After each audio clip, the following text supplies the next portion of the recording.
اللہ کے نبی صلی اللہ علیہ وسلم کو بات معلوم ہوئی کہ ابو سفیان رضی اللہ تعالیٰ عنہ جو کہ اس وقت حالت کفر میں تھے، وہ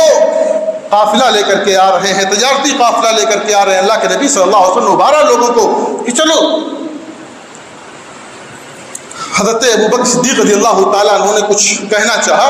آپ صلی اللہ علیہ وسلم نے منہ پھیر لیا۔ حضرت عمر رضی اللہ تعالیٰ عنہ نے کچھ کہنا چاہا، آپ نے منہ پھیر لیا۔ سعد بن عبادہ رضی اللہ تعالیٰ عنہ کھڑے ہوئے اور کہا کہ اللہ کے نبی صلی اللہ علیہ وسلم شاید ہم انصار سے بات کرنا چاہتے ہیں، تو اے اللہ کے نبی صلی اللہ علیہ وسلم آپ سن لیجئے کہ اگر آپ حکم دیں گے کہ ہم اپنی اونٹنیاں سمندروں میں ڈال دیں تو اپنی اونٹنیاں ہم سمندروں میں ڈال دیں گے، اور اگر آپ حکم دیں